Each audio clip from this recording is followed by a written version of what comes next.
네, 라이징 스타 시간으로 이어가 보도록 하겠습니다. 지난해에도 주식시장에서 이슈 중에 하나가 해외 주식 직구였는데요. 올해도 그런 트렌드는 이어질 것이라고 하죠. 여러분들 글로벌 주식에 대한 관심 그리고 여러 가지 궁금한 사항들 저희 글로벌 랩과 함께 이 시간 풀어가 보시면 좋겠습니다. 자, 오늘 함께해 주실 두 분과 바로 인사해 볼게요. 유한타증권의 글로벌 비즈팀 이용철 부장 그리고 이가람 연구원과 함께하겠습니다. 두 분 안녕하세요. 안녕하세요. 안녕하세요. 네. 자, 부장님과 먼저 이야기해 보도록 할게요. 오늘은 중국, 그중에서도 소비와 관련된 이야기를 좀 해볼까 하는데요. 자, 어떤 이야기를 해주실까요? 예, 오늘은 중국 신에너지 자동차 정책에 대해서 말씀드릴까 합니다.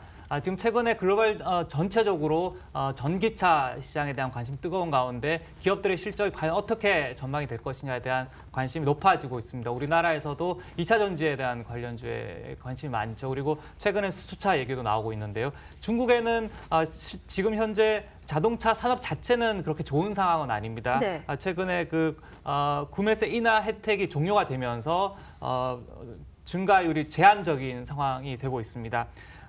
특히나 이제 전기차 보조금이 40%에서 50% 축소될 것이란 전망이 나옴에 따라서 신에너지 자동차가 구조적으로 변화를 맞이하게 될 것이다라는 예상이 나오고 있습니다. 그래서 과연 중국의 신에너지 정책이 어떻게 변화될 것인가 여기에 대해서 한 두 가지 정도 짚어보려고 하는데요. 첫 번째는 소형차 위주의 전기차 산업이 중형, 대형으로 커질 것이다. 그리고 점차 고급화되면서 중고가 시장이 활성화될 것이다. 이런 측면이 하나 있고요. 그러면은 중국에서도 이제 큰 변화가 있다 이렇게 봐야 될 것 같아요. 중고급차 시장도 이제는 보조금이 없이도 수혜를 받을 것이다 이렇게 보시는 건가요? 그렇습니다. 그래서 점차적으로 전기차 시장이 큰 자동차 위주로 재편될 것이다라는 측면이 하나 있고요. 또 하나 두 번째는 그동안 전기차 시장이 일선 도시를 중심으로 한 대형 도시에 집중이 되었습니다만 이제는 농어촌 시장까지도 점차적으로 확대될 것이다. 이런 측면에 하나 볼 수가 있겠습니다. 확대가 되면서 보조금이 있을까요? 아니면은 보조금 정책은 지금 현재는 중단이 된 상황입니다만은 지금 최근에 벌어졌던 중국의 경제 공작 회의에서 대대적으로 내수 부양을 하겠다라는 정책을 발표함에 따라서 보조금에 대한 정책 기대를 좀 가지고 있는 상황입니다. 그래서 올해 그 중국의 정책이 내수 강화, 그동안 안정적인 경제 기조의 정책을 맞춰졌다면은 대대적으로 내수 부양을 해서 소비를 확산시키겠다는 차원이기 때문에 보조금 정책에 대해서 조금 더 기대할 수 있는 상황이 커졌다 이렇게 볼 수 있겠습니다. 그런 기대감을 가지고 자동차에 대한 관심을 높일 만한 시기인 거는 같은데, 근데 이 업황 자체는 어떤가요? 경쟁이 치열하지는 않은지 이 점도 좀 궁금하네요. 첫 번째는 지난해 그 보조금 혜택에 따라서 올해는 역기저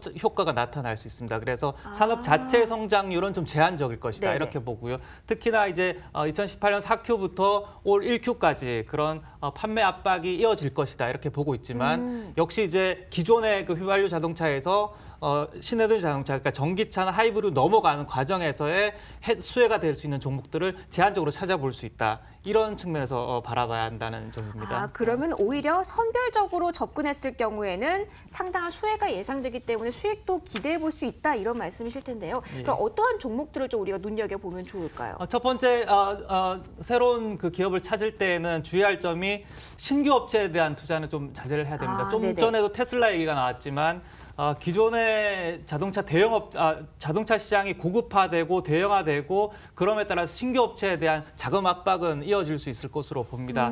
따라서 업체가 품질 관리 능력이라든지 그리고 양산 능력 그리고 마케팅이나 브랜드 능력을 가지고 있는 종합 자동차 회사가 좀 더 유리한 상황으로 이어질 수 있는 가능성이 있습니다. 중국인들에게 이름만 들어도 알만한 기업에 투자하는 것이 더 좋다 이런 말씀이시죠? 그렇습니다. 예. 그럼 중국인들은 어떠한 업체를 좀 선호하나요? 중국의 가장 큰 자동차 회사가 상하이 자동차 그룹이라는 곳입니다. 우리나라로 치면 현대 기아차 그룹과 같은 곳이죠. 그래서 중국에서 가장 경쟁력이 있는 회사이면서 그리고 특히 중국의 그 최대 자동차 브랜드라고 할 수 있는 상해 폭스바겐과 상해 GM이라는 브랜드를 보유를 하고 있습니다. 그리고 자동차 부품 회사이기도 하고요. 최근에 전기차나 스마트카에 투자를 많이 하면서 신에너지 자동차 정책의 최대 수혜가 갈 수 있는 대형 업체이다 이렇게 볼 수가 있겠습니다. 대장주라고도 볼 수가 있겠네요. 그렇죠. 자, 그러면은 부품 쪽도 한번 볼게요. 어떤 업체가 있을까요? 부품은 부품 업체 말씀드리기 전에 또 한 종목 더 추가적으로 말씀을 드린다면은요.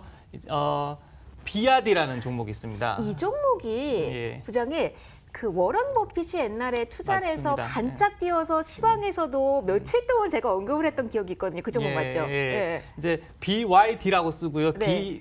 야디라고 이렇게 이르는 회사인데 네. 뭐 중국 최대 차 제조 업체이기도 하면서 중국 토종 브랜드입니다. 대부분의 이제 기존 자동차들은 다른 해외 브랜드와 합작을 하는데 토종 브랜드로서 글로벌 판매 1위를 가지고 있습니다. 테슬라보다 판매 대수가 훨씬 많은 회사가 비아디죠. 정말요? 1위가 비아디고 2위가 테슬라이거든요. 그래서 판매량으로선 글로벌 1위를 고수하고 있는 회사고요. 특히나 배터리부터 전기차까지 수직 계열화가 잘 이루어진 회사입니다. 그리고 배터리 기술은 뭐 글로벌 최고의 수준이라고 말씀드릴 수가 있고요.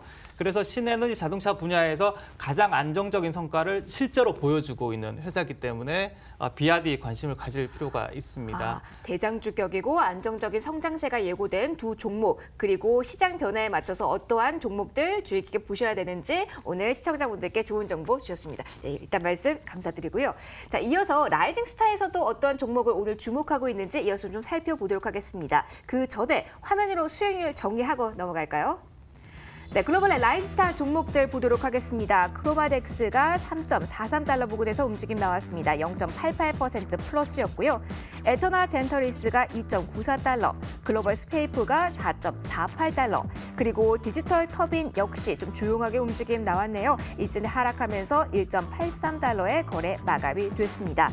자, 상승률 1위부터 4위까지도 좀 정리를 해봤습니다. 앞서 특징주에서도 저희가 확인을 해드렸죠. 링컨 에듀케이셔널 서비스 직업학교 개념인데요. 33%나 뛰었습니다. 에터나 젠터리스가 20%의 수익률 기록했고요. 디지털 터빈이 14.37%, 세라곤 네트워크스가 11.18% 플러스 10% 이상 최대 30%가 넘는 수익률을 기록한 우리 라이징 스타 종목들이었습니다. 자, 라이징 스타를 사실 여러분들께 소개해드린 게 얼마 되지 않았습니다. 그런데 지금 부진한 우리 증시를 생각한다면 정말 꿈과 같은 수익률이 지금 딱 나타나고 있는데요. 자, 앞으로 어떠한 종목을 여러분들이 잡으면 좋을지 이가람 전문가 이야기 나눠보도록 하겠습니다. 자, 연구원님, 아무래도 저런 수익률을 보다 보면 눈이 번쩍 뜨이는, 네. 자, 지금도 저희가 주목할 종목이 많겠죠? 물론 많습니다. 어떠한 종목을 보면 특히 더 좋을까요? 새해부터 좋은 스타트하기 위해서 종목 좋은 거 하나 소개시켜 주세요. 예, 그래서 새해도 좋은 종목을 제가 두 가지 빠르게 소개를 해드리겠습니다. 첫 번째 종목은 이제 에터나 젠타리스인데요. 이 종목은 그동안 많이 소개를 했던 종목이기 때문에 빠르게 이슈 한 가지만 짚어보고 넘어가도록 하겠습니다. 먼저 바이오 의약품 개발사 회사이고요. 그다음에 최근에 보시게 되면 마시모렐리라는 게 있는데 이제 성인 성장 호르몬 결핍증에 진단을 하는 약제가 되겠습니다. 이게 유럽 쪽에서 최근에 굉장히 좋은 호재거리가 하나 나왔고요. 이게 왜 좋은지를 알아야 되냐면 이제 최근에 작년 1월 달에 이제 에터나 젠터리스가 이제 스트롱 브릿지라는 회사한테 라이센스 양도 계약을 체결을 했는데 이게 지난달에 보게 되면 스트롱 브릿지 바이오 파마가 덴마크 기업인 노보 노르디스크한테 다시 한 번 더 양도 계약 체결을 발표를 했습니다. 네. 근데 이 금액이 에터나 젠타리스의 시가총액보다 훨씬 큰 금액으로 체결이 되었다는 점이 굉장히 중요하겠고요. 그러면서 유럽의 진출에 대한 기대감도 현재 나타나고 있습니다. 네, 그러면서 이제 최근에 분쟁도 하나 해결됐는데 이제 그러면서 이제 이쪽에서는 이제 하나 나오고 있는 얘기가 이제 에터나 젠타리스가 이렇게 큰 금액으로도 분쟁 해결도 되면서 이제 양도 체결도 됐기 때문에 대형 제약사로 인수가 되는 것이 아니냐라는 얘기가 나오고 있는 부분도 있습니다. 네, 그러면서 이제 최근에 차트에도 어느 정도 반영이 되었는지 살펴봐야 되겠는데요.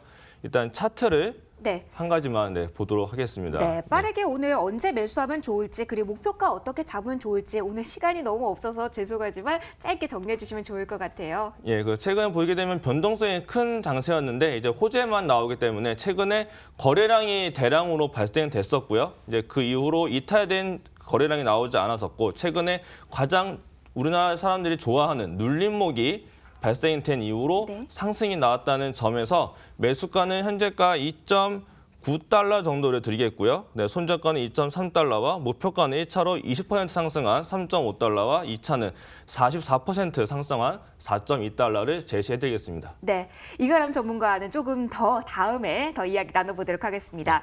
자, 오늘 종목들 여러 소개시켜드렸습니다. 그리고 오늘 첫 거래일 앞두고 있는데요. 여러분들 성공적인 시작 저희 글로벌 랩이 응원하겠습니다. 오늘도 시청 고맙습니다.